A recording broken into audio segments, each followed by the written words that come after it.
Alright, so thank you guys for coming today. Are you guys having fun yet? Yeah! Alright, how many of you guys like getting your faces painted? Well, today, I'm not only going to paint your faces, I'm going to teach you how. I've been coming here and doing face painting for a few years now, and also eating the free hot dogs that they always have. And I like to draw, and I like to paint, and I like to do all kinds of art. And face painting isn't much different from any other kind of art. It's fun, it's great for parties, and it's really easy to learn. So I'm going to teach you how to set up your face painting station, how to mix your colors effectively, and show you a little demonstration on technique. So let's start with the basics of your face painting battle station. First of all, the most important thing is keeping your station clean and organized. You're going to want paper towels, water for dirty brushes and sponges, and it's really important to clean your brushes because you don't want to get accidentally mixed paint together, because nobody wants to be greenish brown when they actually just wanted to be a purple butterfly. So it's really important to rinse your brushes when you switch colors, and I usually have a paper towel on hand just to check and make sure I got all the extra paint off of the brush. And it's always a good idea to have extras in case, you know, you're doing a design with a lot of colors and you need to switch back and forth between colors, and that way you don't have to rinse your brush every time. And I usually like to have separate water cups, one for rinsing the dirty brushes and one for wetting the clean brushes for the paint. Keeping your station organized. So you want to keep your paints in a clean, dry place. Now obviously we're outside, so that's a little hard, but the most important thing is just keeping your paints covered when you're not using them for a while, to keep out dirt and dust and bugs and all that kind of nasty stuff. And once again, you can also have your paper towels on hand for spills and messes. And it's also a good idea to have something to use as a palette for mixing your paints, and maybe some hand sanitizer and a mirror. And so now that we've gone through the boring stuff, let's talk about mixing colors. Mixing paints can help you create an infinite amount of color combinations just from what you have in your basic kit. But the first thing you want to keep in mind is you want to make sure that the paint you're using is mixable. Mine is, but it'll usually say on the package whether or not it is, and if it doesn't say it's mixable, don't risk it. Always mix dark colors into light colors. For example, if you want to make a yellowish green, you don't want to mix the yellow into the green, otherwise you're going to end up using a lot more yellow paint than you would if you just mixed the green paint into the yellow paint to get the same color. There's a lot of ways to make really gross colors. You wouldn't believe how many ways there are to make brown. So if you mix any complementary colors, you get brown, and I'm going to talk about those right now. The color wheel. I've got an example up here, and I'm going to pass it around to you guys. This is the color wheel. So we've got our primary colors, our secondary colors, warm and cool colors, and your complementary colors. And this color wheel can help you decide what colors to use in the designs that you're going to be painting. So you guys all know the primary colors, right? Red, yellow, blue. And secondary colors are just two primary colors mixed together. So those are green, purple, and orange. And your warm colors include shades of red, orange, and yellow. And your basic cool colors are going to include green, blue, and purple. Complementary colors are colors that are opposite of each other on the color wheel. They're the ones that are straight across from each other.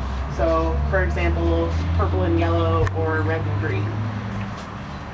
So the colors next to each other on the color wheel are going to blend together really well if you choose to blend colors together on your design.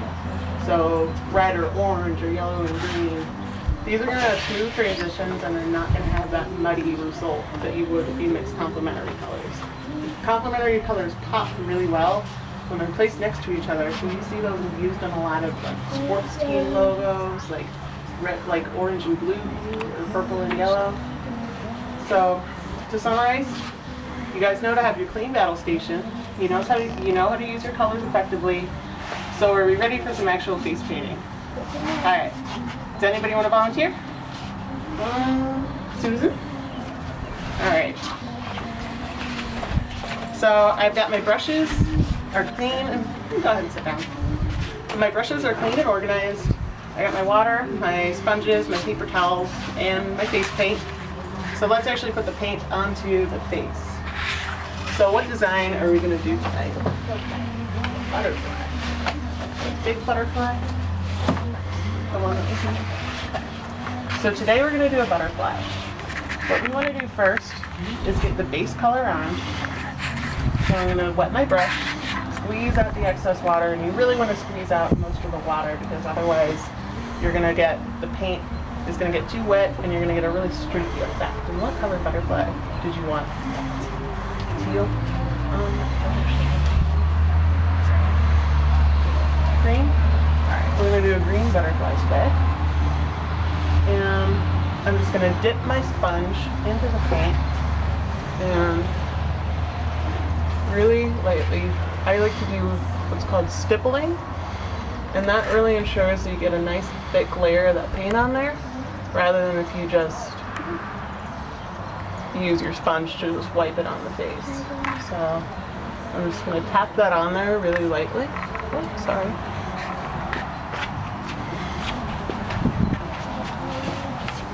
And just get the general shape of the butterfly right now. So I've got one side done.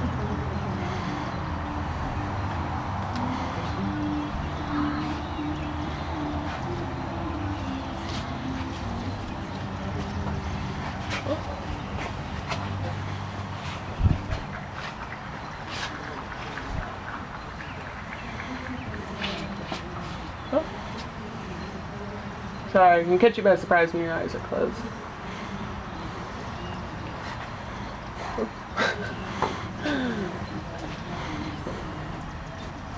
Alright, so now that I've got that general shape of the butterfly lined out, I'm going to use my brush to define those edges really quick.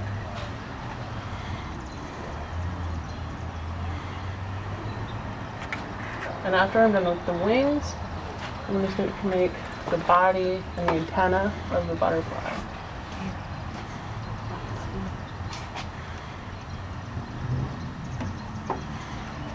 And I'm just going to use this brush to fill in along those edges.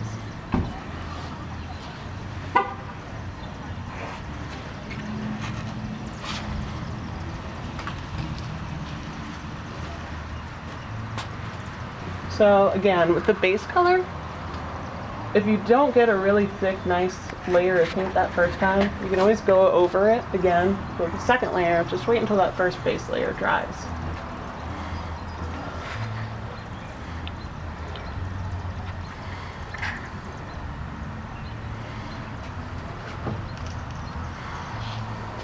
Now usually with a kit like this, you're going to get a booklet of ideas, but really you don't have to just use the colors that are in those designs that are mentioned in the books. You can use any color you want, any design you want. The only limit is your imagination.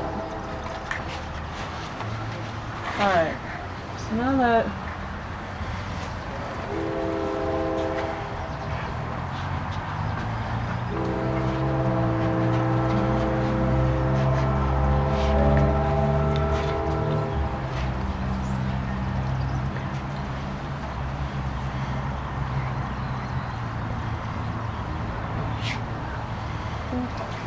if you guys want to come around here so you can see a little bit better, that's okay too.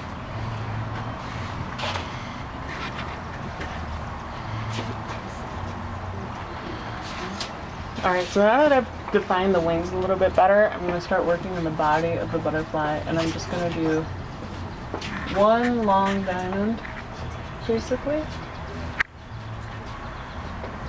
and then a slightly smaller diamond on top.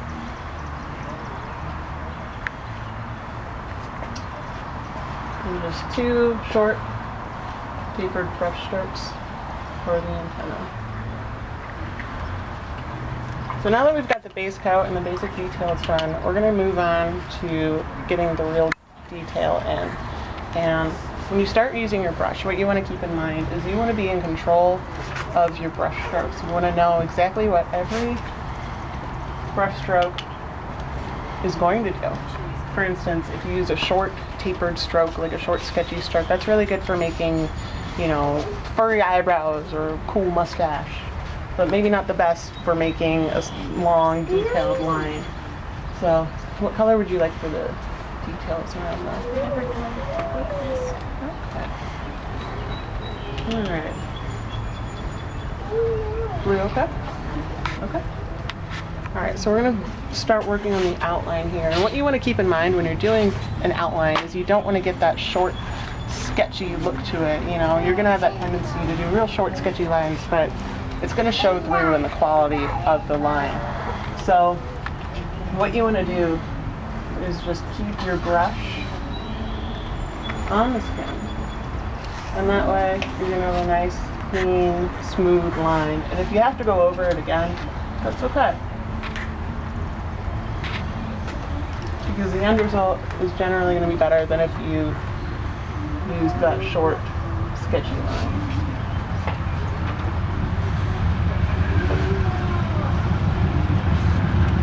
So,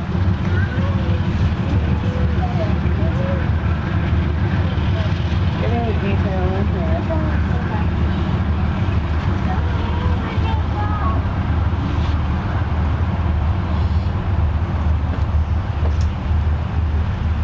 Just doing the outline. This butterfly.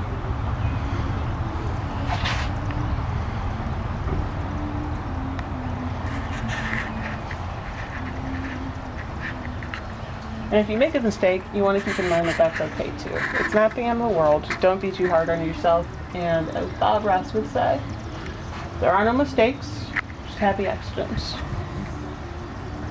So just be confident and it'll show through in your work.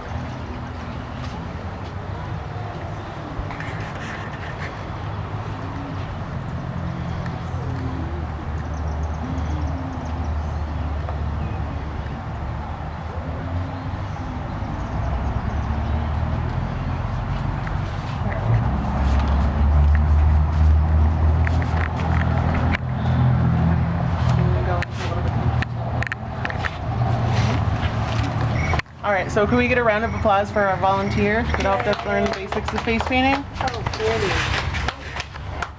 Alright, so face painting is fun and it's not so hard. You just have to keep in mind the basics.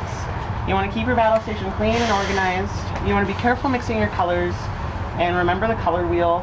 And you want to use the right techniques and be confident. And, you know, as always, practice, practice, practice. If you keep painting, you're going to paint like a pro in no time. Thank you guys. Thank you.